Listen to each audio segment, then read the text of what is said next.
Thank you, Luis, for that introduction, and to you and the Ford Foundation for your leadership and support that you've shown in this area for years. And thanks as well to the Annie E. Casey Foundation for their contributions toward this project. As Strobe mentioned earlier, this book has really grown out of years' worth of research in our Metropolitan Opportunity Series. And Alan and I have been just so thankful for the wonderful and talented people we've gotten to work with over the years through that series.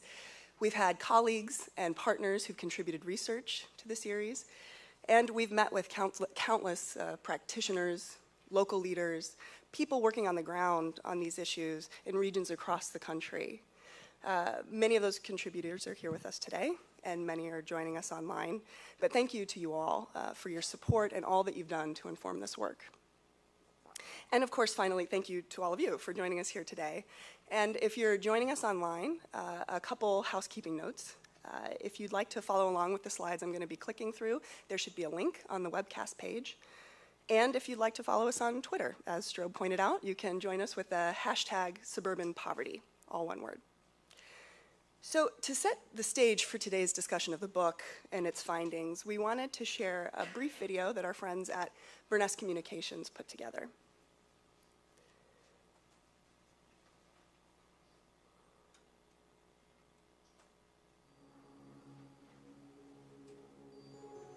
The landscape of poverty in America has changed, but the way we think about it hasn't. We pictured poverty as inner city decline, soup kitchens, and homelessness. Historically, inner city poverty rates have been higher than the rest of the country, and this is where the war on poverty has focused. We have a picture of the suburbs too. Middle-class households, safe streets, good schools, and jobs. But for years, suburbs have been home to the fastest growing poor population in the nation. Since 2000, the suburban poor population has grown 64%. Today, more poor people live in suburbs than in cities, but our perceptions haven't kept up with these changes, and neither have our policies. Most community-based anti-poverty efforts continue to focus on urban areas. How do we stretch limited resources to create better opportunities for urban and suburban poor? Let's invest in organizations that work region-wide to connect people to economic opportunity. Let's foster new collaborations across city and suburban lines. Let's use limited dollars strategically, generating better outcomes for people and places. Policymakers, funders, and community providers must come together to expand what works. Let's change the way we confront poverty in America. To learn more, visit confrontingsuburbanpoverty.org.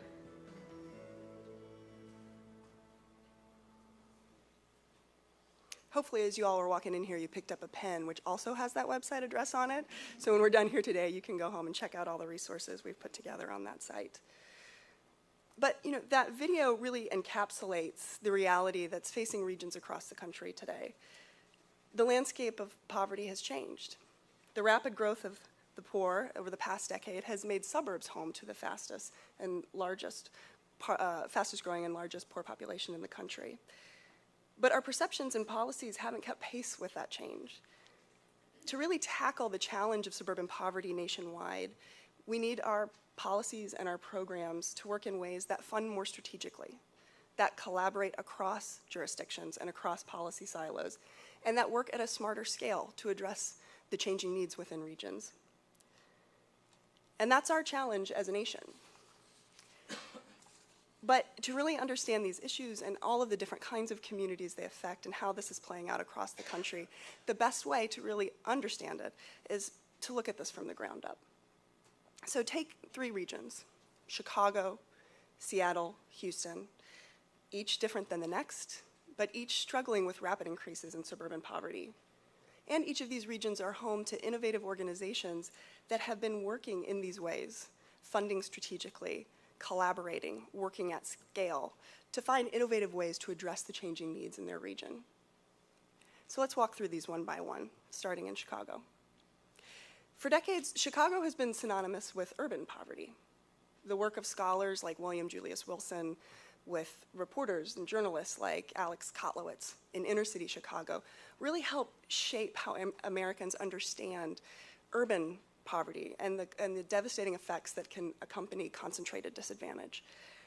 But over the last decades, the suburbs in this region, where more than 2/3 of the residents of the region live, more than 2/3 of the jobs are located, these suburban communities have been increasingly struggling with the same kinds of challenges we've long associated with the city.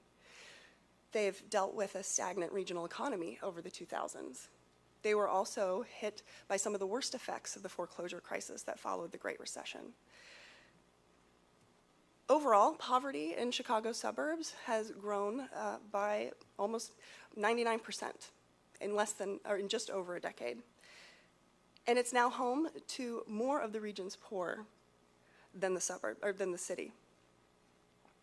Yet a lot of the suburban communities, more than 280 jurisdictions that surround the city, lack the kinds of capacity and infrastructure that the city has been able to build up over decades to deal with rapid increases in a growing poor population.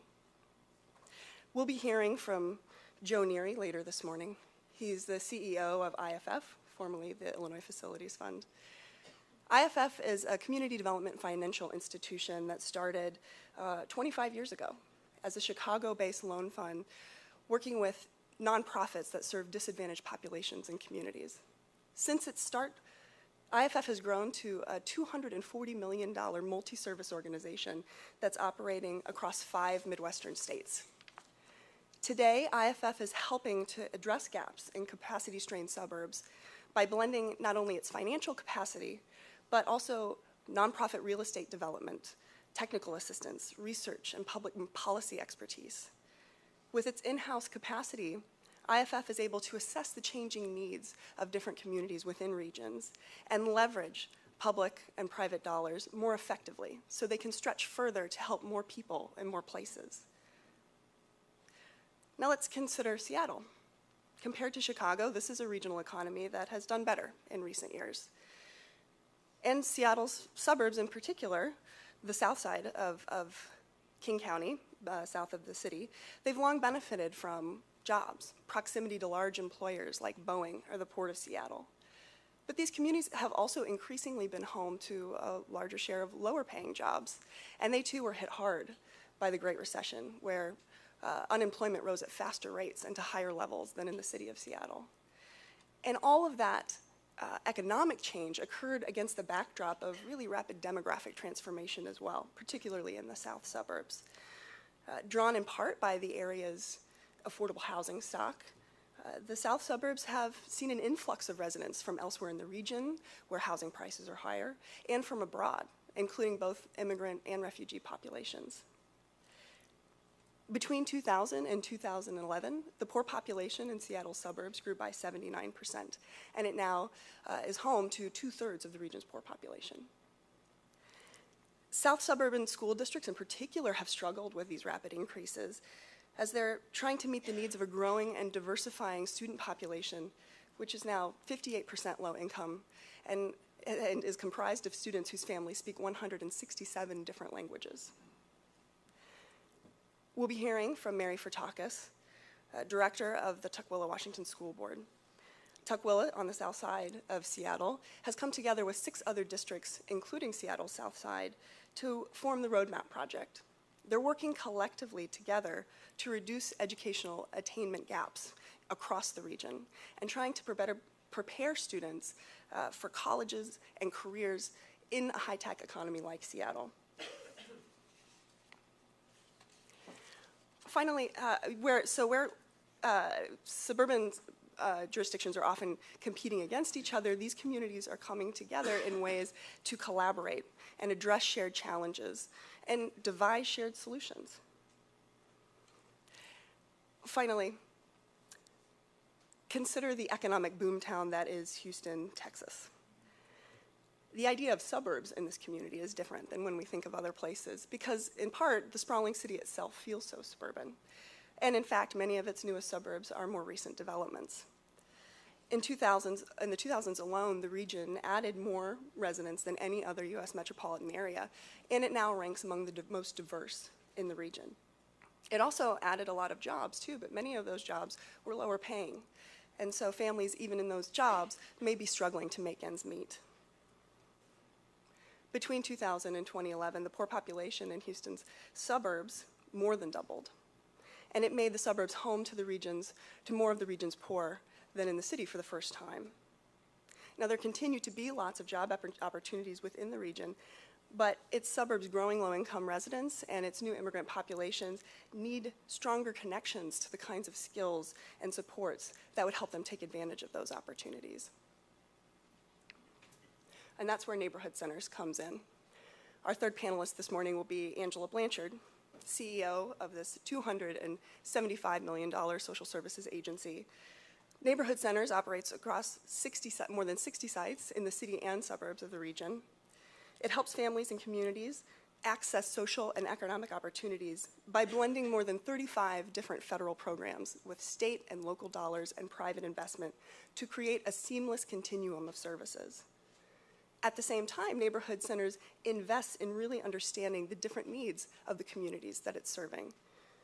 And because of its scale, it's able to target its services accordingly to meet this diverse array of needs, and at the same time find efficiency in its service delivery models. IFF, the Roadmap Project, Neighborhood Centers. All three of these organizations are finding smarter, more strategic ways to adapt to the changing geography of need in their regions. But in doing so, they've had to navigate a very fragmented system that's been built up in the 5 decades since we've declared a war on poverty. At the federal level alone, we spend $82 billion on place-based anti-poverty programs. But this funding is spread out across more than 80 programs and more than 10 agencies.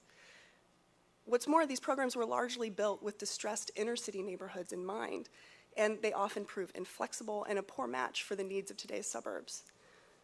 But organizations like the ones we're talking with today have found ways to blend these different funding streams with state, local, and private investment to create solutions that can do more than one thing in more than one place at the same time.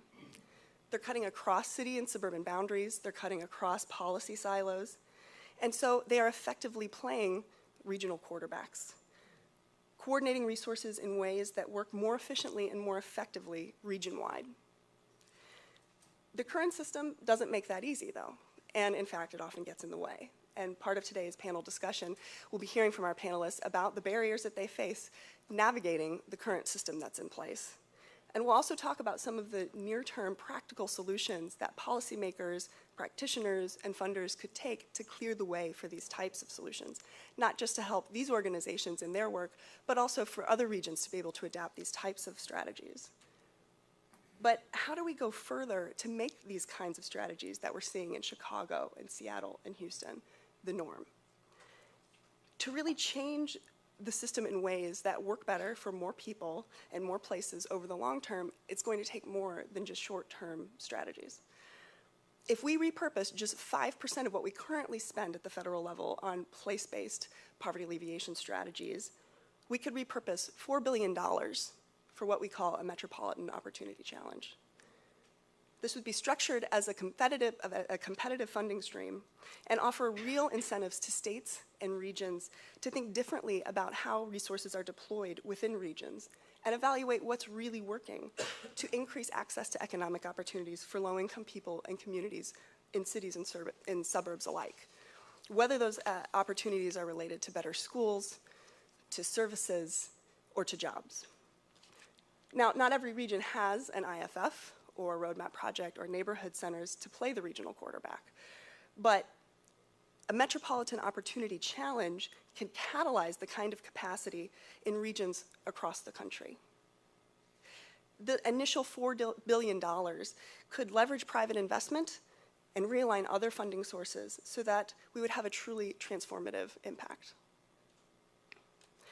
But we also know that we can't wait for the federal government to act. And that's why we'll be traveling around the country for the next several months, highlighting innovative models like the ones we're featuring here today in regions across the country, encouraging those regions to work in more scaled, collaborative, and strategic ways that promote opportunity for urban and suburban communities alike. And by demonstrating and adapting what's working, smart local and regional leaders can eventually push state and federal policy into the 21st century. As Luis mentioned, next year will mark the 50th anniversary of President Johnson declaring a war on poverty. We've learned a great deal over the last 5 decades from the successes and the failures that emerged from that war. But today, challenges are growing and our resources are shrinking. We don't have another 50 years to recreate the urban poverty playbook in suburbia. The need is too pressing and the playbook is outdated. So will we continue business as usual and risk limiting the future economic potential of millions of Americans and their communities because we didn't adapt to today's challenges? Or 50 years from today, can we look back and say, this was the moment we confronted poverty in a new way that works better for people and places no matter where they are? We hope this new book can help frame those critical questions here in Washington and in regions across the country. And thank you again for coming to be here, be a part of this discussion today. I'd be happy to take some questions.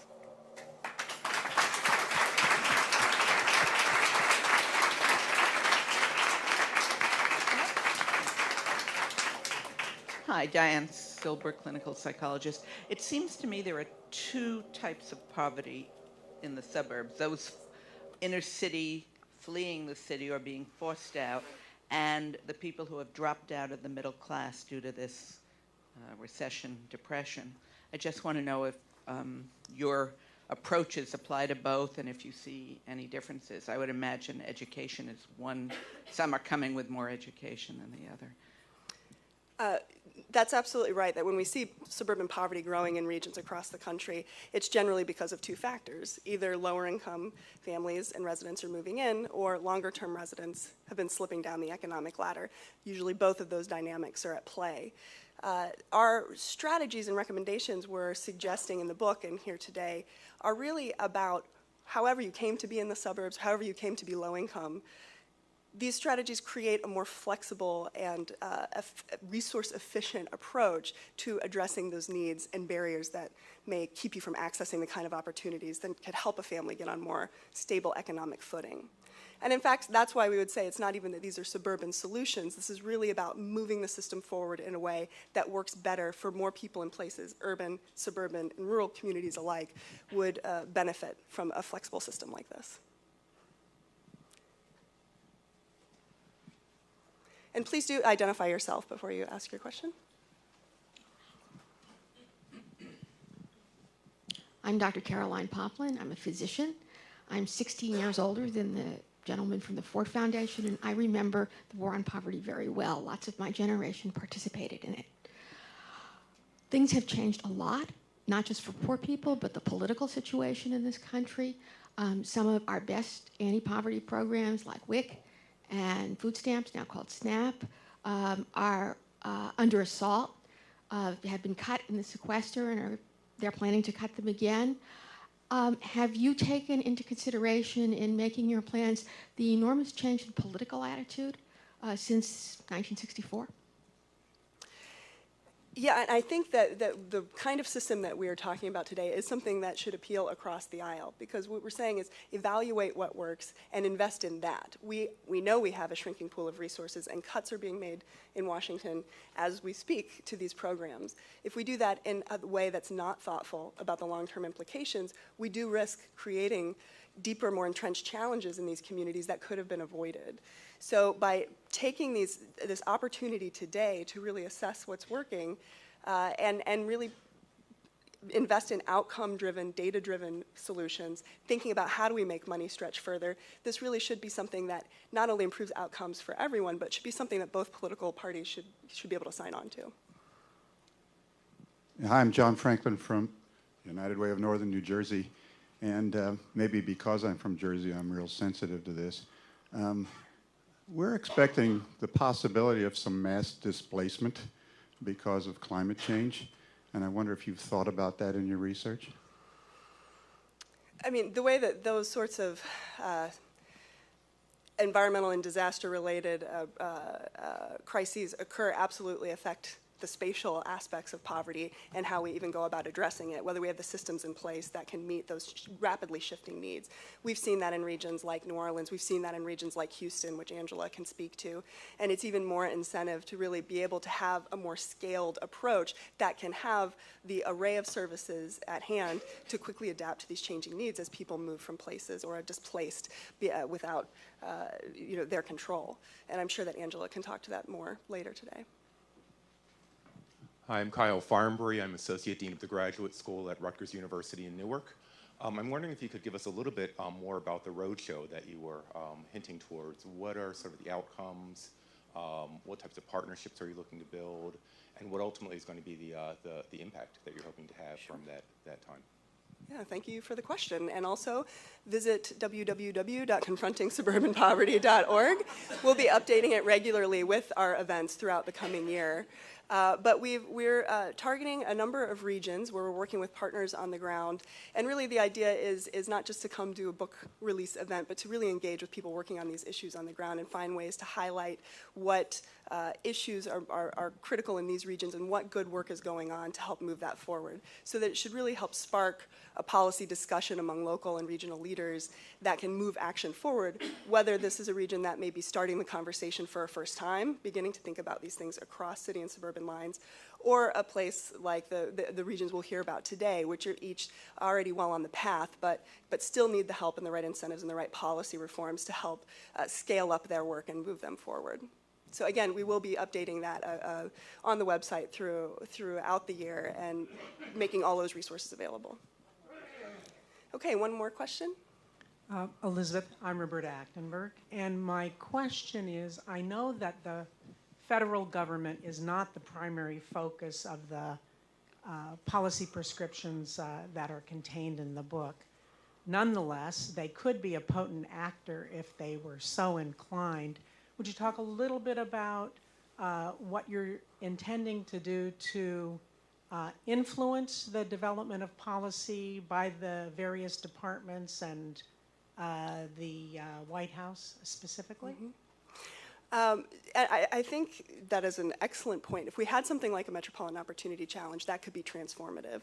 But understanding that that may not be the first step in making this change happen, we have really powerful leaders on the local level already doing this. And if we could pilot the way something like this works, show the good work on the ground, and send that up the chain, then hopefully we can lead by example, as regions are already beginning to do, and move federal policy in line with these efforts. But of course, throughout our rollout process, we'll be continuing to get this information out there and want to be showing exactly what works in regions across the country.